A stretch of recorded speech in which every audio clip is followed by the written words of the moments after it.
శ్రీకృష్ణ పరబ్రహ్మణే నమః. అరుణాయ నమః, అచలాయ నమః, రమణాయ నమః, రామకృష్ణాయ నమః, శ్రీదత్తగురుభ్యో నమః. మనం రోజుకొక శ్లోకం శివానందలహరి చెప్పుకుంటున్నాం. ఈరోజు 29వ శ్లోకం.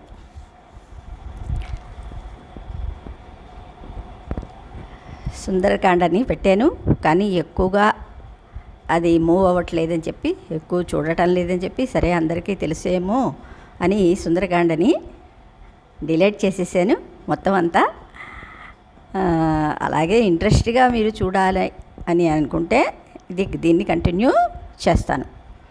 ఎందుకంటే అందరికీ తొందరగా ముక్తి వచ్చేసేయాలి అవునా. ఈ శ్లోకం చదివితే మీకు ముక్తి వచ్చేస్తుంది, లేదు అంటే పాపాలన్నీ తొలగిపోతాయి, లేదు అంటే మీ కోరికలన్నీ తీరిపోతాయి. ఇవన్నీ నేను చెప్పను, ఎందుకంటే సత్యం అది కాదు. సత్యం ఏమిటి అంటే నీ మనస్సుని ప్యూర్ చేసుకోవాలి. అంటే ఇక్కడ షడ్వర్గాలు జయించాలి, పరమాత్మతో అనన్య భక్తి ఉండాలి. ఇవేవీ లేనిదే పరమాత్మని అనుభవించిన వాళ్ళు మాత్రమే సత్యాన్ని చెప్పగలరు. లేకపోతే ఏదో ఒక వ్యామోహానికి లోనయ్యి పతనానికి దారితీస్తారు. మన మహాపురుషులు, మన పురాణాలు ఇవన్నీ కూడా చెప్పింది ఇదే. ఎంత మహారాజులు కూడా రాజ్యాల్ని వదులుకొని తపస్సు చేసి పరమాత్మని పొందారు. ఎందుకంటే ధనంలో సుఖం లేదని తెలుసుకున్నారు, స్త్రీలో సుఖం లేదని తెలుసుకున్నారు. ఆనందం అనేది బాహ్యంగా వచ్చిన వాటిలో లేదు అనేది ఋషులందరూ కూడా అనుభవించి దాన్ని మనకి చెప్పారన్నమాట. అందుకని ఈ భ్రమలో మీరు పడకండి. జాతకాల భ్రమలో గంటకి మారుతుంది, నిమిషానికి మన జాతకం ఆల్రెడీ రాసి పెట్టి ఉంది కదా. మీరు ఛానల్ చూస్తున్నారు, అన్నీ కూడా అసత్యాలే, ఏది కూడా సత్యం లేదన్నమాట. అందుకని సత్యాన్ని తెలుసుకోండి. నాకు అదే బాధ అన్నమాట, అంతకంట ఇంకేమీ లేదు. నేను డబ్బు కోసం యూట్యూబ్లో పెట్టడం లేదు. నాకు తెలిసిన విద్యని చాలా అనుభవం ఉంది కాబట్టి, నేనేమి శాస్త్రాలు చదువుకోలేదు, పాండిత్యాన్ని అభ్యసించలేదు. కానీ పరమాత్మ ఒక్కడే, ఉన్నది ఒకటే వస్తువు, దాన్ని ఎలా పొందాలి అనేది మట్టుకు తెలుసుకున్నాను. అందుకని ఇవన్నీ కూడా ఏదైనా ఒకటి మనం చదువుతున్నప్పుడు మనస్సు దానిలోనే లయమైపోవాలి. అంతేగాని 100 మందిలో కూర్చొని మేము ఫలానా వాళ్ళ దగ్గర నేర్చుకున్నాము అంటే అది పెద్ద గొప్ప కాదు కదా. అందరూ వాళ్ళ యొక్క జెండాల్ని పెట్టుకున్నారు, ఎజెండా అంటారు కదా. మనకేమి జెండా అక్కర్లేదు, పరమాత్మ దగ్గరికి వెళ్ళడానికి ఎజెండా అవసరం లేదు, పీఠాలు అవసరం లేదు, బాహ్య ఆడంబరాలు అవసరం లేదు. నీ జీవితాన్ని నువ్వు ఒకరికి అపకారం చేయకుండా కదా, నీ ఉన్నదాంతో ఆనందంగా బ్రతుకుతూ పరమాత్మ దగ్గర నీ మనస్సును ఎప్పుడూ కూడా ఉంచడమే లక్ష్యం అన్నమాట. ఎవరి జీవుడి లక్ష్యం. జీవుడు ఎక్కడి నుంచి వచ్చాడో మళ్ళీ అక్కడికే వెళ్ళాలి. తిరిగి మళ్ళీ భూమి మీదకి రాకుండా ఉండడానికే ఈ మానవ జన్మ వచ్చింది. అందరూ అలా చేయగలరా అంటే ప్రయత్నించాలన్నమాట కదా. అది సరే. ఇప్పుడు శంకరులు చెప్తున్నారు, త్వత్పాదాంబుజమర్చయామి పరమం త్వాం చింతయామ్యన్వహం త్వామీశం శరణం వ్రజామి వచసా త్వామేవ యాచే విభో వీక్షామ్యేది సచాక్షుషీం సకరుణాం దివ్యశిరం ప్రార్థితాం శంభో లోకగురో మదీయమనస సౌఖ్యోపదేశం కురు త్వత్పాదాంబుజమర్చయామి పరమం త్వాం చింతయామ్యన్వహం అంటే అన్వహం అంటే ఎప్పుడు అనమాట. అర్థమైందా? త్వామీశం శరణం వ్రజామి వచసా త్వామేవ యాచే విభో వీక్షామ్యేది సచాక్షుషీం సకరుణాం దివ్యశ్చిరం ప్రార్థితాం శంభో లోకగురో మదీయమనస సౌఖ్యోపదేశం కురు త్వత్పాదాంబుజమర్చయామి పరమం త్వాం చింతయామ్యన్వహం త్వామీశం శరణం వ్రజామి వచసా త్వామేవ యాచే విభో వీక్షామ్యేది సచాక్షుషీం సకరుణాం దివ్యశ్చిరం ప్రార్థితాం శంభో లోకగురో మదీయమనస సౌఖ్యోపదేశం కురు. ఇక్కడ అర్థం చెప్పుకుందాం. హే శంభో అంటే హే విభో, ఓ సర్వవ్యాపకుడా, పరమం అంటే సర్వోత్కృష్టమైన తత్పాదాంబుజం నీ పాద పద్మమును అర్చయామి పూజించుచున్నాను. అన్వహం అంటే ప్రతిదినము అంటే ఎప్పుడూ అనమాట. త్వాం నిన్ను చింతయామి తలచుచున్నాను. ఈశం అంటే జగత్కర్తవగు త్వాం నిన్ను శరణం జనన మరణముల నుండి రక్షించు దిక్కుగా వ్రజామి పొందుచున్నాను. వచసా వాక్కు చేత త్వామేవా నిన్నే యాచే అభిష్టించు అంటే యాచించుచున్నాను. దివ్యై దేవతల చేతను చిరం చాలా కాలముగా ప్రార్థితాం ప్రార్థింపబడినదియు సకరుణాం ప్రేమతో కూడినదియు చాక్షుషీం నేత్రముల సంబంధమైన వీక్షాం కటాక్ష ప్రసారమును మే నాకు దిశ ఇమ్ము. శంభో సుఖకరుడా లోకగురో భక్తలోకమునకు రహస్యార్థములను తెలియజేయువాడా. శంకరుడు ఎప్పుడు కూడా తత్వమే చెప్తూ ఉంటారన్నమాట. అదే రహస్యార్థం, గుహ్య విద్య అనమాట ఇది. అవునా? తెలియజేయువాడా మదీయ మనసః నా మనస్సునకు సౌఖ్యోపదేశం బ్రహ్మోపదేశమును అంటే ఏది సుఖాన్ని కలిగిస్తుందో అది సౌఖ్యోపదేశం అన్నమాట. ఏది ఆనందాన్ని కలిగిస్తుందండి? మళ్ళీ జన్మ లేకుండా ఉండడమే కదా ఆనందం. అందుకనమాట బ్రహ్మోపదేశమును కురు చేయుము అన్నారు. అంటే ఇక్కడ పరమేశ్వర నీ పాదార్చనము చేయుచు ప్రతిదినము నిన్ను తలంచుచు శరణు పొంది వేడుకొందును చిరకాలము నుండి దేవతలచే కోరబడుచుండెడి నీ కరుణాకటాక్షమును నాపై ప్రసరింపజేసి కేవలములడంచచు బ్రహ్మోదేశము చేయుము. అంటే ఉన్నది ఒక్కటే అనేదే కదా బ్రహ్మతత్వము. దాన్ని నాకు ప్రసాదించు, నేను తెలుసుకునేటట్టుగా నా బుద్ధిని ప్రేరేపించు కదా.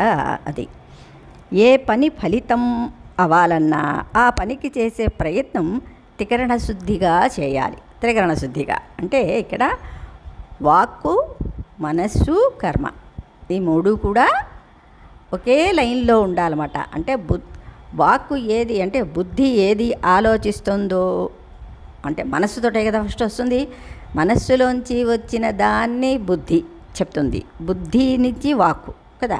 ఈ మూడు కూడా ఒక క్రమంలో వెళ్ళాలి. మనస్సు ఏదో కోరుకుంటూ బుద్ధి ఏదో ఆలోచిస్తూ నువ్వు నోటితో ఏదో చెప్తూ ఉంటే మూడికి కలయిక కుదరదు. దాన్ని పరమాత్మ స్వీకరించడు. ఎందుకంటే ఏది ఇవ్వాలో ఆయనకే అర్థం కాదనమాట. నువ్వు మనస్సులో ఏదో కోరుకుంటావు, బుద్ధి ద్వారా దాన్ని కావాలని అనుకుంటావు, వాక్కు ద్వారా ఇక్కడ పూజ చేస్తున్నావు. అంటే ఏం చెయ్యాలి నేను? ఏది ఇవ్వాలి అని పరమాత్మ సంగలపడిపోతారనమాట. అవునా, సందేహంలో పడిపోతారు. అందుకని త్రికరణ శుద్ధి ఉండాలి, ఏ పని చేసినా త్రికరణ శుద్ధి ఉండాలి అంటారన్నమాట. మనస్సు, వాక్కు, శరీరము ఈ మూడింటిని మనకు సంబంధించిన త్రికరణాలు అంటారు కదా. ఈ మూడింటికి శృతి కుదిరితేనే చేసే పనికి త్రికరణ శుద్ధి చేకూరుతుంది. చేసేదొకటి, చెప్పేదొకటి, ఆలోచించేదొకటి అయితే శృతి చెడి త్రికరణ శుద్ధి చేకూరదు. అంటే నువ్వు చేసిన ఆ యొక్క పని ఫలించదు అని ఇక్కడ అర్థం అన్నమాట. భగవదారాధన విషయంలో కూడా ఇది సత్యం. భగవానికి 3 శరీరాలు ఉంటాయి: స్థూల శరీరం, సూక్ష్మ శరీరం, కారణ శరీరం. ఈ మూడింటినే భగవద్గీతలో వరుసగా క్షరపురుషుడు, అక్షరపురుషుడు, పురుషోత్తముడు అంటే క్షర సర్వాణి భూతాని కూటస్థో అక్షర ఉచ్యతే అన్నారు కదా మరి కృష్ణయ్య. అవునా, అలాగా పురుషోత్తముడు అనేది అంటే అక్కడ సాక్షి చూస్తున్నాడు కదా ఆయన సాక్షి రూపంలో అనే పేర్లతో సంకేతపూర్వకంగా గీతాచార్యులు చెప్పారు. స్థూల శరీరం లేదా క్షర పురుషుడంటే భౌతికంగా ఉండే శరీరం, సూక్ష్మ శరీరం లేదా అక్షర పురుషుడంటే నశించనిది. అక్షర అనే దాంట్లో చెప్తుంటే క్షరం లేనిది అక్షరుడు అన్నమాట. అంటే నశించినవాడు, సాక్షిత్వానికి నశించడం లేదు కదా, ఆయన ఎప్పుడూ కూడా అలాగే ఉంటాడు. అంటే ఆయన ఎవరు? సమత్వం. సమత్వం ఉంటే కానీ ఈ సృష్టి జరగదు. ఈ వీళ్ళు నా వాళ్ళు, వాళ్ళు పైవాళ్ళు అనే ఒక సందేహం కలిగితే అక్కడ సమత్వం అనేది కుదరదు. అందుకని పరమేశ్వరుడు సమస్వరూపుడు అనమాట. అవునా, సూక్ష్మంగా ఉండేది అని అర్థం. ఈ రెంటికి కారణభూతంగా నేపథ్యంలో వర్తించేది కారణ శరీరము. సరే, కారణ శరీరం అంటే ఏమిటి? ఏదో ఒక కారణం వల్ల మనకి జన్మ వచ్చింది కదా. స్థూల శరీరం అంటే కారణ శరీరానికి తదనుగుణంగా ఈ స్థూల శరీరం వస్తుంది. అంటే కారణ శరీరం ఓ మంచి పనులు చేసిందా, చెడ్డ పనులు చేసిందా, అవునా, దాన్ని బట్టి మీకు ఈ స్థూల శరీరం అంటే కుక్క, నక్క, పిల్లి, పంద, అవునా, అంటే ఏ వాసనలు ఎక్కువ బలంగా ఉంటాయో ఆ శరీరాన్ని ఈ ఆత్మ పొందుతుంది, జీవుడు అనమాట. అందుకని స్థూల శరీరము, అందుకని దీన్ని స్థూల శరీరం అంటారు. సూక్ష్మ శరీరం లేదా అక్షర పురుషుడు అంటే ఇక్కడ సూక్ష్మ శరీరం. సూక్ష్మం అంటే ఇక్కడ ఏమిటి? జీవుడు అనమాట కదా. కారణం లేనిదే జీవుడు సూక్ష్మ శరీరానికి రాడు కదా. అందుకంటే సూక్ష్మ శరీరంలోనే వాసనలన్నీ కూడా ఉంటాయి అన్నమాట. అంటే మనం ఏ జన్మలో చేసుకున్న వాసనలన్నీ కూడా ఒక జన్మది కాదు కదా ఈ వాసనలు. ఈ సూక్ష్మ శరీరం చాలా పురాతనమైనది. అలాగే కారణ శరీరం కూడా ఎప్పటి నుంచో వస్తూనే ఉంది. దాన్ని బట్టి స్థూల శరీరం కూడా ఎన్నో జన్మలు ఎత్తుతూనే ఉంది. అంటే ఇక్కడ శరీరం వేరే, కానీ సూక్ష్మ శరీరం, కారణ శరీరం మట్టుకు అవి ఎప్పుడూ కూడా అలా ఉంటూనే ఉంటాయన్నమాట. అంటే కారణాన్ని బట్టి ఈ సూక్ష్మ శరీరం వస్తుంది కదా. అంటే ఏమిటి కారణం? నేను ధనవంతుడు అవ్వాలి అని ఏదో పెద్ద ఆశ పెట్టుకున్నాం. మరి అప్పుడు వాడు ఏమవుతాడు? ఆ వాసనలే ఇంకా ఉంటాయి కదా హృదయంలోని. అందుకని ధనవంతుడిగా పుడతాడు. లేదంటే కుక్కబొద్దు అంటారు కదా, అంటే బానిసత్వం. అప్పుడు వాడు ఇంకేమవుతాడు? అలాంటి జన్మయే పొందుతాడనమాట. అందుకని మనం ఏ పని చేసినా, ఏ ఆలోచన చేసినా చాలా జాగ్రత్త వహించాలి. మళ్ళీ కిందకి వెళ్ళిపోతామా, పైకి వెళదామా అనేది మన చేతుల్లోనే ఉంటుంది. అంతా నీ చేతుల్లోనే ఉందిరా అంటారు పెద్దలు. ఇదేనమాట మన చేతుల్లో ఉన్నది ఏమిటి? కర్మ. కృష్ణయ్య ఏం చెప్పారు? కార్యకరణకర్తృత్వం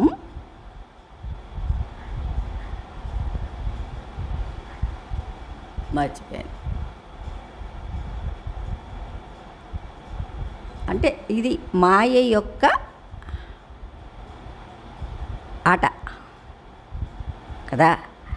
అంటే వీటిని మోహింపజేస్తుంది మాయ అన్నమాట.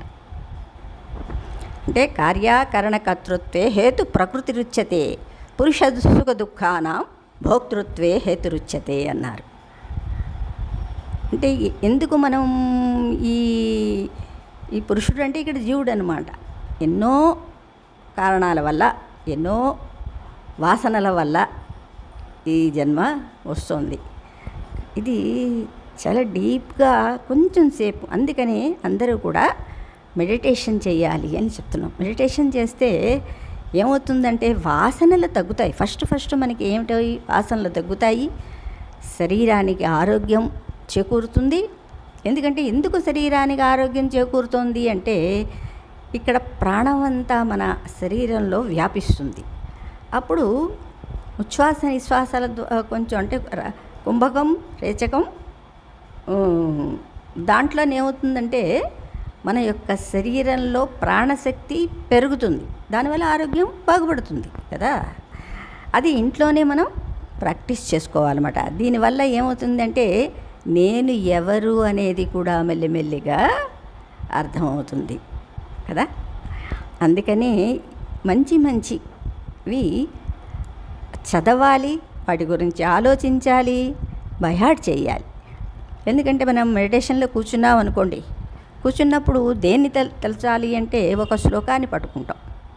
స్పర్శాన్ కృత్వాన్ బహిర్బాహ్యం చక్షుషైవాంతరే భ్రువో ప్రాణాపానౌ సమో కృత్వా నాసాభ్యాంతరచారిణౌ అని కృష్ణయ్య చెప్పారు. అంటే ఉచ్ఛ్వాస నిశ్వాసాల్ని గమనించడం అంటే స్పర్శ అన్నమాట. ఉచ్ఛ్వాస నిశ్వాసాలని స్పర్శ చేయాలి కదా. ప్రాణోపానం గతిరుధ్య అన్నారు, అంటే గతిని ఆపమన్నారు. ఆపడం అంటే నీ చేతిలో ఉందా, మన చేతిలో ఉంటే మనమేమో కొంచెంసేపు మోసేసరికి ప్రాణం పోయినట్టుగా అనిపిస్తుంది. మనం ఆపడం కాదు, అదే ఆగిపోతుంది అన్నమాట. కానీ అంతర్ప్రాణాయామం ప్రారంభమవుతుంది. బాహ్య ప్రాణాయామం గతులు తగ్గిపోతాయి. ప్రాణాయామం అంటే సుషుమ్నా నాడి మేలుకుంటుందన్నమాట అక్కడ. ఇది చాలా డీప్ సబ్జెక్టు. అయినా సరే నా ఛానల్లో అంతా దీని గురించే నేను ఎక్కువగా చెప్తూ ఉంటాను. అంటే కొంతసేపు అయినా కనీసం ఇవి చేయగలిగితే శంకరులు మన ఏ తోవలో నడిపిస్తున్నారో మనకి అర్థమవుతుందన్నమాట. శ్రీకృష్ణ పరబ్రహ్మణే నమః. అంటే ఇక్కడ ఏంటి,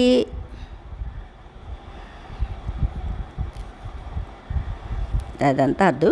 ఒకే వ్యక్తి వివిధ నాటకాల్లో వేరు పాత్రలు వేస్తుంటే ఆ పాత్రలు క్షరపురుషుడని, ఆ పాత్రలు వేసే ఆ ఒకే పాత్రధారుని అక్షర పురుషుడని, ఈ నాటకాలన్నింటిలోని ఆయా పాత్రలను సృష్టించిన నాటకకర్త లేదా నాటక సూత్రధారిని పురుషోత్తముడు అంటారు. అంటే ఇక్కడ ఏమిటి, ఇందాక మనం చెప్పుకున్నాం కదా, వాసనలు బట్టి మనకి ఈ శరీరాన్ని బ్రహ్మ ఇస్తాడనమాట. బ్రహ్మ పుర్రెని చూస్తాడు ముందు, ఏ పుర్రెలో ఏముంది దానికి తగ్గట పుర్రెని మళ్ళీ నెక్స్ట్ జన్మకి ఇస్తాడనమాట. అవునా, అంటే అది సెట్ అవుతుంది, దేనికి ఇది సెట్ అవుతుంది అని ఆయన చూసుకొని, అందుకనే చిత్రగుప్తుడు అన్నారు. చక్కగా చిత్రగుప్తుడు వీటన్నిటినీ మనకి రికార్డ్ చేసి ఉంచుతాడనమాట. జీవుడివనివే కాదు, అన్ని జీవులవి రికార్డ్ చేసి ఉంచితే ఆ రికార్డ్ని బ్రహ్మ దగ్గరికి తీసుకెళ్తాడు చిత్రగుప్తుడు. అదే అనమాట. ఆ బ్రహ్మ అతని యొక్క ఆ యొక్క క్యాసెట్ని బట్టి నెక్స్ట్ జన్మకి వీడిని ఏ పుర్రెలో పంపించాలి అని ఆయన డిసైడ్ చేస్తాడనమాట. అలాగ మనకి ఈ జన్మలన్నీ కూడా బహూనాం జన్మనామంతే వస్తున్నాయన్నమాట. బాల్యం యవ్వనం జరా తథా దేహాంతర ప్రాప్తి ధీరస్తత్ర ముహ్యతే అన్నారు. అంటే ధీరుడైన వాడు దీనికి భయపడడు. ఎందుకంటే పరమాత్మ ఎవరో తెలుసుకున్న వాడికి ఇంకా భయం ఎందుకు? మృత్యువుని దర్శించిన వాడికి భయం లేదు. మృత్యు అంటే ఏమిటో తెలిసిన వాడికి భయం ఉండదు కదా, తెలియని వాళ్ళకి భయం. అదనమాట పురుషోత్తముడు. అవన్నీ భగవంతునికి భౌతిక విగ్రహానికి మన శరీరంతో లేదా చేతులతో పూజ చేయాలి కదా. దీన్నే కాయిక పూజ అంటారు. మనం చేస్తున్నాం కదా కాయిక పూజ. అంటే ఈ శరీరంతో, కాయం అంటే శరీరం, చేస్తున్నాం కదా. భగవంతుని సూక్ష్మ శరీరాన్ని మన వాక్కులో స్తుతించాలి. అంటే ఇప్పుడు మరి కృష్ణయ్యని మనం ఎలా స్తుతిస్తున్నాం? భగవద్గీత ద్వారా ఏదో ఒకటి ద్వారా, అవునా, పూజ శ్లోకాల ద్వారా ఏదో రకంగా పరమాత్మని వాక్కుతో స్తుతించాలి. దీన్నే వాచిక పూజ అంటారు. భగవంతుని కారణ శరీరాన్ని మన మనస్సులో ధ్యానించాలి. అంటే పురుషోత్తముడు కదా, దీన్నే మానసిక పూజ అంటారు. మనస్సులో పరమాత్మకి బంగారం పీట వెయ్యొచ్చు. నువ్వు ఎంత పేదవాడివైనా పర్వాలేదు, ఆయన వచ్చేస్తాడు. అవునా? ఆయన విగ్రహాన్ని నువ్వు ఎంత అందంగా అలంకరించుకోవచ్చో మనస్సుతో అలంకరించుకోవచ్చు. ఇప్పుడు చూడండి, ఏమిటది, సంపంగి పుష్పాలు ఎంత ఖరీదు? 4 పువ్వులు 3 పువ్వులు 50 రూపాయలు. కానీ నువ్వు మానస పూజలో వాటిని చక్కగా పరమాత్మకి అలంకరించవచ్చు. అలాగే బంగారు పళ్ళాల్లో నువ్వు నీకు కావలసినన్ని పదార్థాలు పెట్టచ్చు. అవునా? ఇంట్లో నీకు బియ్యం లేకపోయినా సరే పరమాత్మకి నివేదన చేయొచ్చు. అందుకని బాహ్య పూజ కంటే మానసిక పూజ గొప్పదని చెప్తారు. ఎందుకంటే ఈ మనస్సు కరగడానికి, మనస్సు కరగాలి అంటే అక్కడ పరమాత్మను పెట్టుకోవాలి. అప్పుడే ఈ మనస్సుగా ఉండదు, పరమాత్మగా మారిపోతుందన్నమాట. అవునా?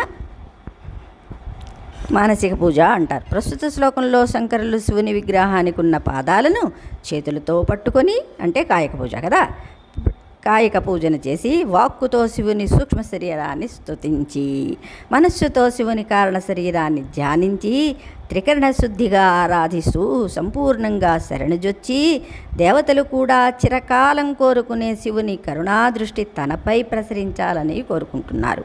మనం కూడా చేసే పనులకు ఈ విధమైన త్రికరణ శుద్ధి కావాలి. ఇది ఎందుకంటే మనం పూజ చేసేటప్పుడు చక్కగా ఈ శ్లోకం వస్తుంది. త్వత్పాదాంబుజమర్చయామి పరమం త్వాం చింతయామ్యన్వహం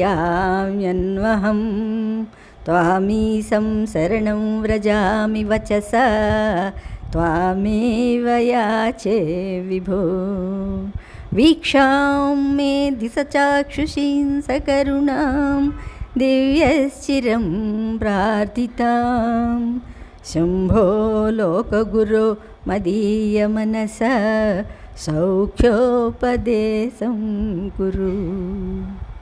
ఎలా ఉంది? శివుడు మీ హృదయంలో రాలేదా? వచ్చాడు కదా. అందుకనే శ్లోకాల్ని, ఈ శ్లోకం చదివితే మహాపుణ్యము. శ్లోకాలన్నీ కూడా పరమాత్మని స్తుతించేది ఏదైనా సరే అది ఆనందాన్ని కలిగిస్తుంది. ఇలాంటి మాటల్ని ఎప్పుడూ నమ్మకండి కదా. ఒక శ్లోకం చదివితే జన్మ తరించిపోతుంది, అది కాదు. ఇక్కడ ఏమంటారు? అనన్యా చింతయంతో మా అన్నారు. ఏదో 10 నిమిషాలు చదివేసి 5 నిమిషాలు చదివేసి ముక్తి వచ్చేస్తుందంటే అది నమ్మకండి. శ్రీకృష్ణ పరబ్రహ్మణే నమః.